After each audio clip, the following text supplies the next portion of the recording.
June 6వ తేదీ శాసనసభకు ఎన్నికలు జరగనున్నవి. నియోజకవర్గాల్లో అభ్యర్థులు నామినేషన్లు దాఖలు చేస్తున్నారు.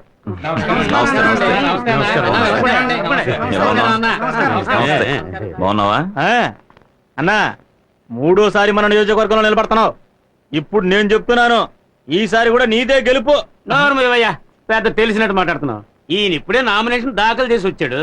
ఇంకా ఎవరెవరు నామినేషన్ దాఖలు చేస్తారో తెలీదు, ఎవడు అగ్నిస్ట్ గా నిలబడతాడో తెలీదు. అంతలో పూలమాల గెలుపు ఎమ్మెల్యే అంట. ఈసారెవ్వడు నన్ను ఎదిరించి నిలబడలేడు, నిలబడనివ్వ.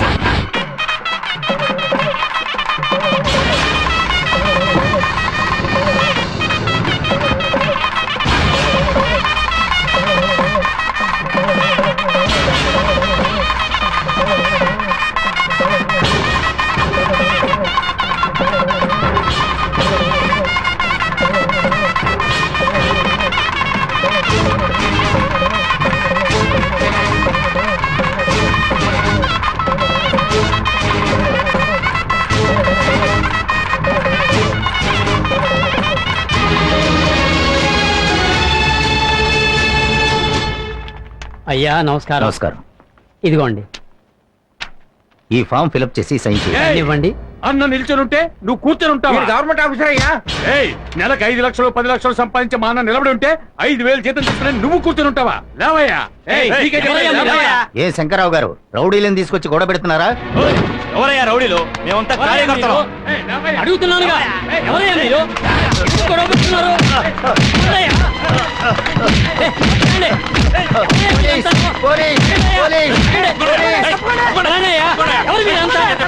ఏ శంకర్రావు, నువ్వు ఈ ఎలక్షన్ లోని కాదు, ఏ ఎలక్షన్ లోనూ నిలబడలేవురా. నువ్వు ఒక క్రిమినల్ వి. వాడిని తీసుకెళ్ళిపోండి. నన్ను వదలండి అయ్యా. నేనేం చేశానయ్యా? నేనేం చేశాను? మా అన్ననే ఎదిరించి నిలబడితే మేము ఊరుకుంటావా? ఓరి దొంగ వేధవల్లారా, తొందరపడకండి అయ్యా. నా మీద చెయ్యకండి అయ్యా. ఎంక్వైరీ జరిపించండి అయ్యా. సార్, లోపల ఏం జరిగింది? మిమ్మల్ని ఎందుకు అరెస్ట్ చేస్తున్నారు? ఏం జరగాలయ్యా? ఇంకేం జరగాలయ్యా? ఇది గాంధీని చంపిన దేశం కదా. ఇందిరాగాంధీని, రాజీవ్ గాంధీని షూట్ చేసి చంపేసిన దేశం కదా. మంచి నాయకుడు అయితే షూట్ చేసి చంపబడాలి, లేదా గంజాయి కేసు, అబీన్ కేసు, రేప్ కేసుల్లో ఇరుక్కుని జైల్లో మగ్గి చావాలి. వదలండి అయ్యా. ఇక్కడ జరిగిన గొడవకి ఆ దుర్మార్గుడు భుజంగమే కారణం. నేను నిఖార్సైన వాణ్ణయ్యా. ఈ దేశ ప్రజలకు ఏదైనా మంచి చేయాలనుకుంటున్నాను. నా కడుపు రగులుతోందయ్యా. నా ఉసురు తగిలి వాడు ఏదో ఒక రోజు ఖాళీ మాడి మసైపోతాడు, నాశనం అయిపోతాడు, సర్వనాశనం అయిపోతాడు అంతే. అన్నా, ఈ దెబ్బతో ఆ సీతారామయ్య పని అయిపోయిందన్నా. మీది భలే క్రిమినల్ బ్రెయిన్, అందువల్లే వాడు క్రిమినల్ కేసులో ఇరుక్కుపోయాడు. నాయకుడు అంటే ఎట్లుండాలి? ఇంకా నువ్వు మూసేయాలా? మనకి ఓటు మీద ఓటు, వాడికి పోటు మీద పోటు. కరెక్ట్. అన్నకి ఎదురు నిలిచేవాడు ఎవడూ లేడు. పడవయా, ఇంకా నామినేషన్ దాఖలు కారకని టైం ఉంది. ఇంతలో మాల వేస్తానంటే అవమానిస్తావేంటి? అరగంటలో ఎవ్వడు ఏమీ పీకలేడు. అన్నా, ఎవరు? అన్నా, మీరు ఏకాగ్రీవం అనుకున్నదంతా వేస్ట్ అయిపోయిందన్నా. మీకు ఎదురుగా ఒక అనామకుడు నిలబడుతున్నాడన్నా. ఎవడ్రా వాడు?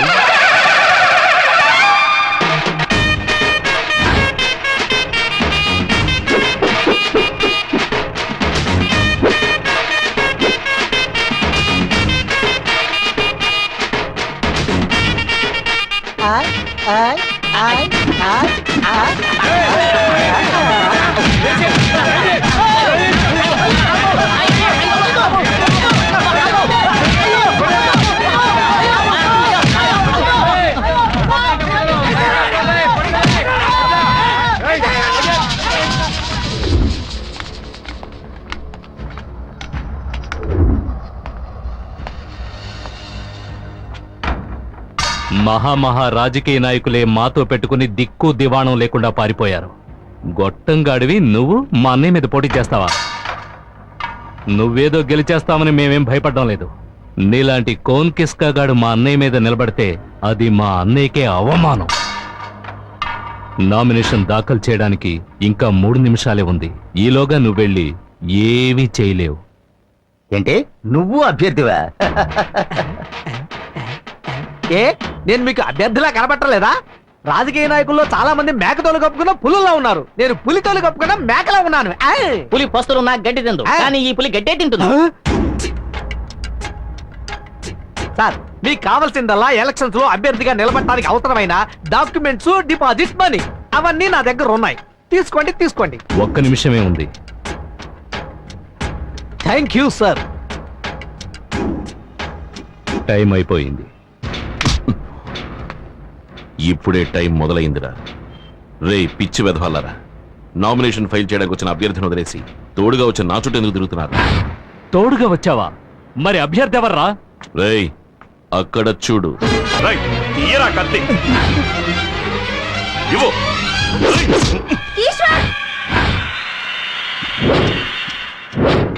ఏంటిది మరి చిన్నపిల్లాగా? నరకడానికి ముందు ఒకసారి అటు చూడండి. ఓ మరి ఇటు టర్నింగ్ ఇచ్చుకోండి. చుట్టూ జనం ఉన్నారు. పట్టపగలో ఇంతమంది ముందు గుడివాకిట్లో నన్ను పట్టుకుని నరికితే ఎవడైనా మీకు ఓటేసేది?